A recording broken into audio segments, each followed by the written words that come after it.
welcome back. So, as I showed you in my community post, if you've seen it, I've gotten back in on the marble disc project. So I just thought I'd spend a bit of time on that today, and just show you some of these chisels that I forged and what you can do with them.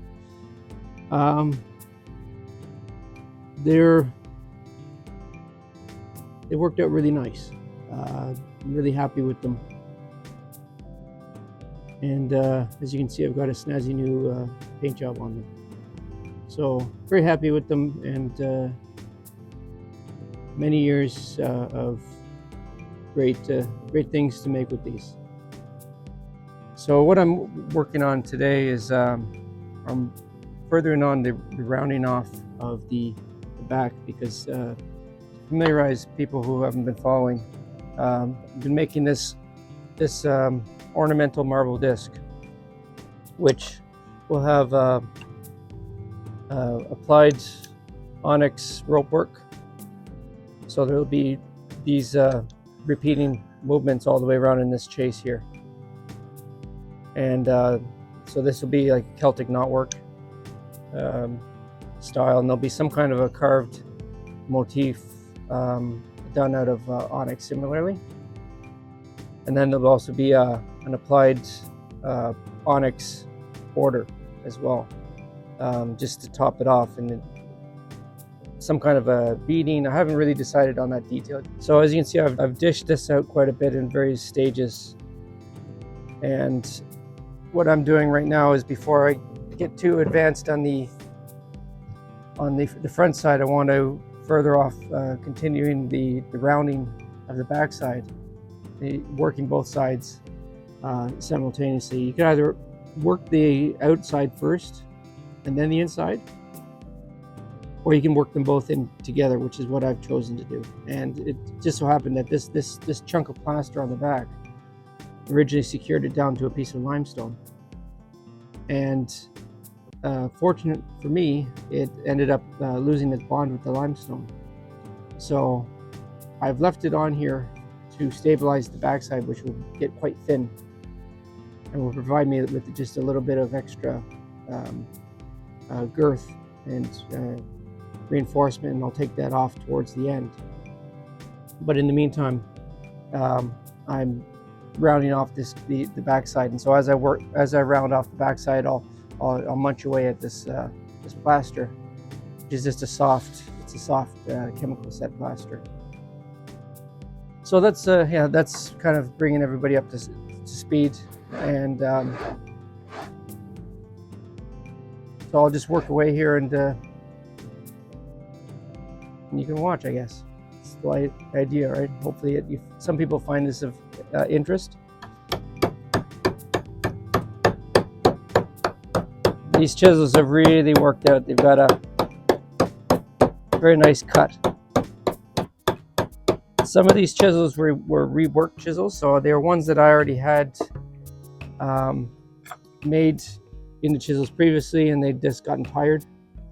With sharpening, they end up losing their length.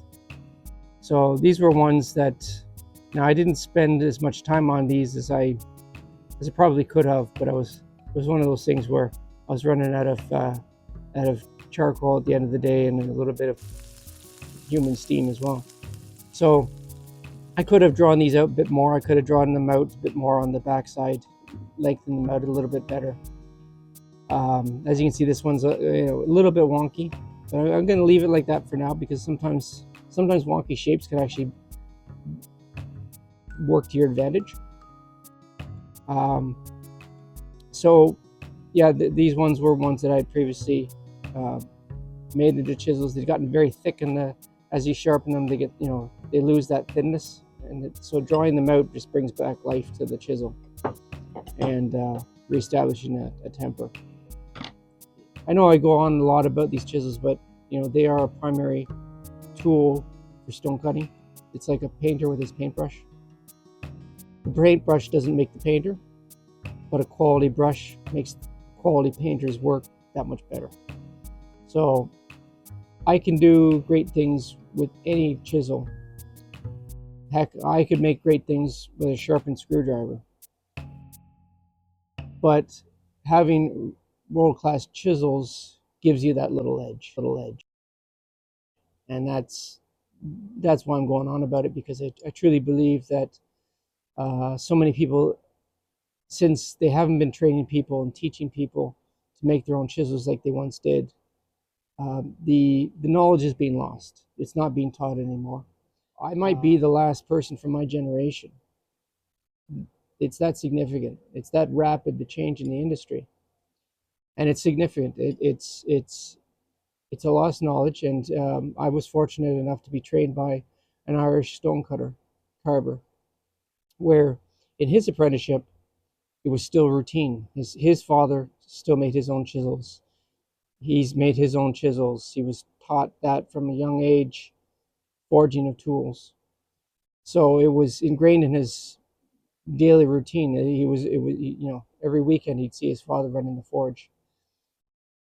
This is a tradition that extends back to the granite region of Wicklow, where the granite cutters would every day fire sharpen a new set of chisels, getting ready for their work. It was standard procedure. The only country that I know of, well, and I don't even know if they still do it, but as of 25 years ago, I'd heard that in India they were still doing this. In the granite region of India, still, daily fire sharpening chisels for the granite workers. Now, whether or not they've adopted new technology, I don't know, but um, we are at the cusp of losing this knowledge, and it's just as relevant now as ever, both for replicating original work, which is really important for heritage structures. You cannot replicate a historic medieval work using modern chisels. It's impossible.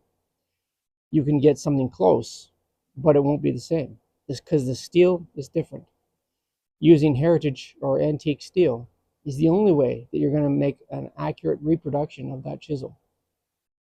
And I don't think that there's any historic project that I know of, and I might be mistaken. I hope that I am. But from what I know, there's no historic project currently that I've heard of that is going to such detail to replicate the original work. If anything, they'd almost be too scared to reproduce authentic work, that it might be, misinterpreted as being, original, which is unfortunate, because when we lose the original fabric, we lose all that knowledge that goes with it, and the techniques that produced it. And there's no reason for that. This hysteria that in modern times we cannot do the same work that was once done is absolutely popular. It has no place in my mind, because this is a continuation of the same knowledge that has continued on since the beginning of civilization. And we've decided in the last 150 years that all of a sudden this should be abandoned, that we should just move on with technology, and that all the old ways are done. And quite frankly, they're more relevant now than ever. They're more in need. And I guess this is kind of my plea to the future generation to please learn as much as you can about the old ways and preserve it and keep it going. I see so many people posting stuff on conspiracy theories about how ancient buildings are impossible to be built with the technology that existed at the time, and that's complete fabricated lies. Nobody's ever asked a stone cutter or a stonemason, a traditional stonemason or stone cutter or stone carver, what their opinion is. And if they had, there would be no confusion, because there's nothing that's confusing about any ancient structure on the planet that I can't understand and fully replicate, including, like, not the only thing that has changed is the adaptation of refined steels. But this is knowledge that has been preserved only within my field. We haven't traditionally shared it. This is the first time. Some of these things never would have been shared outside of the field. This is unheard of. But I believe that because the training programs have abandoned these ideas, they've abandoned this technology, they've abandoned this knowledge. If we don't have any future generation coming up knowing this, then it will be lost. And If I never train a person, then all of my knowledge will die with me. And that seems like a bit of a waste.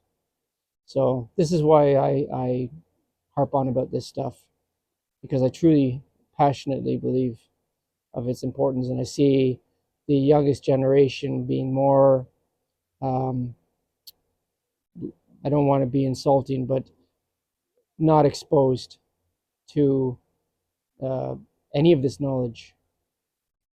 And as a result, there's massive voids in how they understand the world that they're looking at. They look at buildings and they're so awestruck that they declare they're impossible um, to produce and to replicate, and they're not. You know, you got a workforce of 10,000 people working for 10 years, or 50,000 people working for 10 years, like on the pyramids. You can move mountains. It's just as plain and simple as that. There's no mystery behind it. You get enough souls, you get enough sheer force and might, mechanical advantage. There's nothing you can't do as a human being. It's, I mean, the amount of stone that I have produced personally, that I have processed, even boggles my mind. Um, you know, linear footage, kilometers, kilometers worth of stone I have shaped to a high degree in my career, and that's just one person. Just imagine what 10 guys can do, what 100 guys can do. I mean, this is not. There's no mystery why great buildings were built. It's just um, uh, a collective effort, and it's all about effort. That's what this is all about. The more effort you put into it, the greater the project is going to be. And we seem to be almost afraid of giving out effort, like it's somehow an undesirable thing.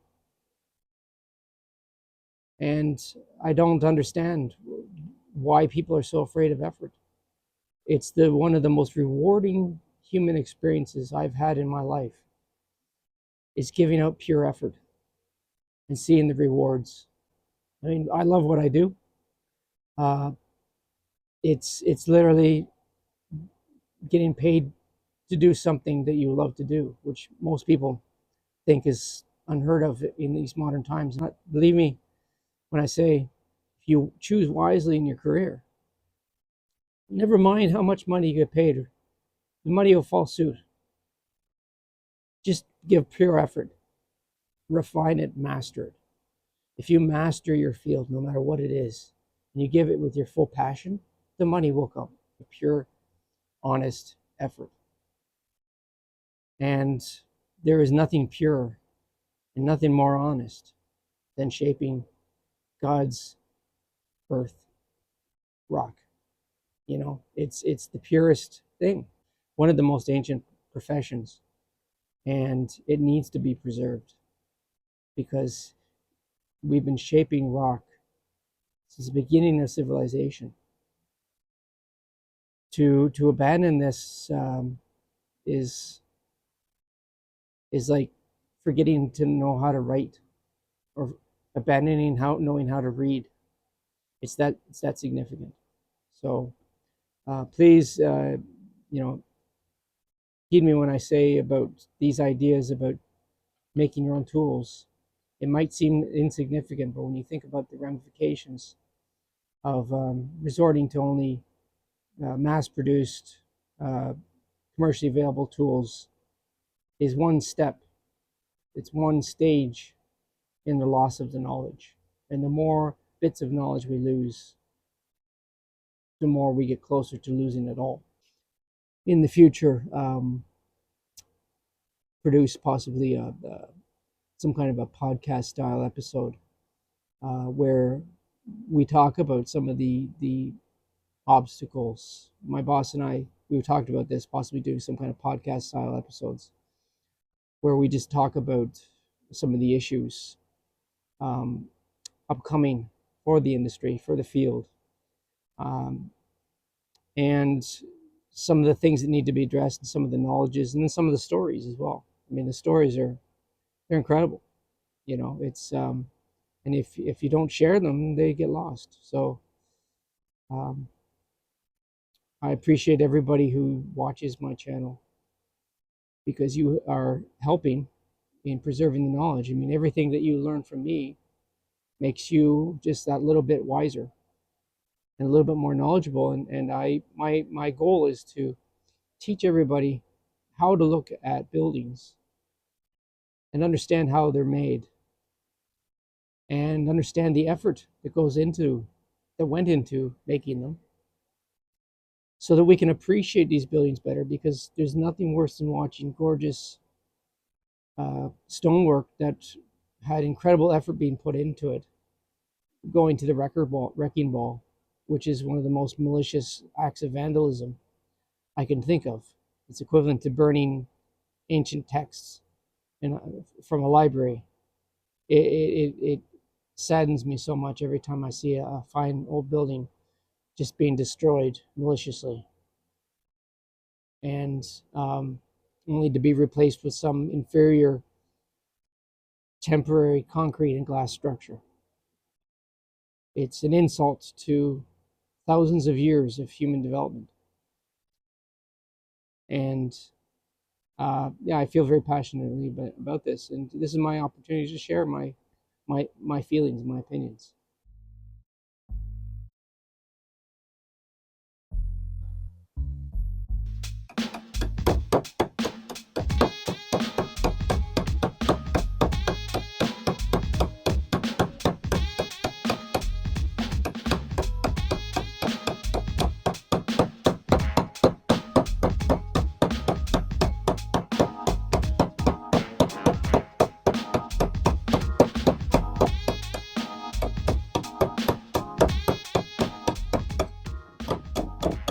Just in case anybody's wondering what kind of marble this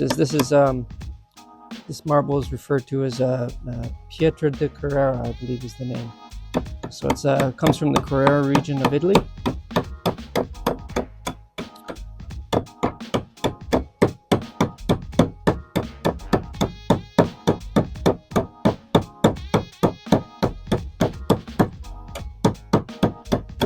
And it's a nice consistent marble. It's not but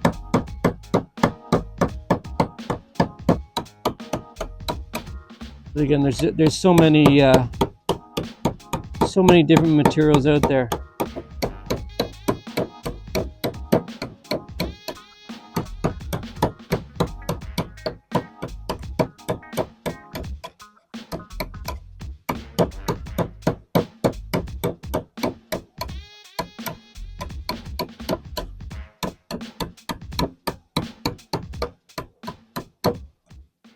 It's the next day, and I just wanted to show you something I put together at the end of filming yesterday. After I was done filming, I put together this wood board.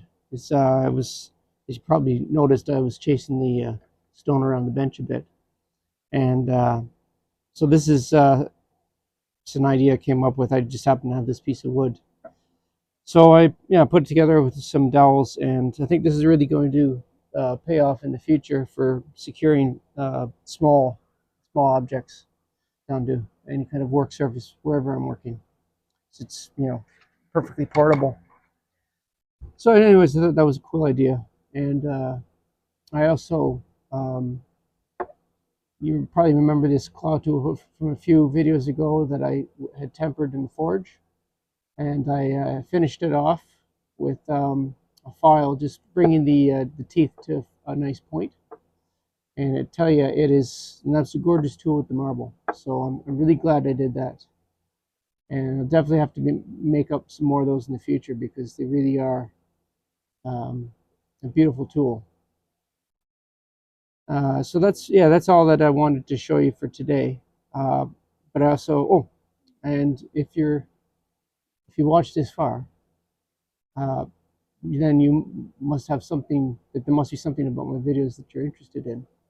So if you could subscribe to my channel, I'd absolutely be very grateful for it.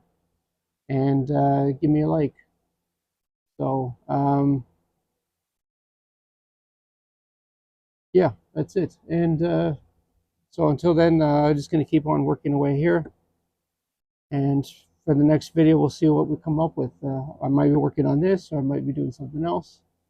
But I got lots of things on the go. I tell you, when I was cleaning up the shop, I came across a bunch of projects that I put aside with the intention to do. So I estimate I probably have 6 months worth of projects stacked up with all kinds of ideas that I have that I was intending to do. So it's actually a good thing once in a while to clean up. You know, it's both healthy for the mind, but also, you never know what you're going to find. So um, yeah, I'm looking forward to getting back in a few of those other ideas that I have and sharing it with people. These are ideas that I was working on long before I was making videos. So now it's now though there's a new incentive, if you will. So yeah, watch this space for new content in the future, but I'll definitely be finishing this one off before I continue on with anything else, just simply because it's you know otherwise it ends up getting put on the back burner and never getting finished. So I like to start and finish projects, and I think this one is going to be pretty exciting. The end result. So it's an idea I've had for some time, and let's work it out. So thanks for watching, and I'll see you next time.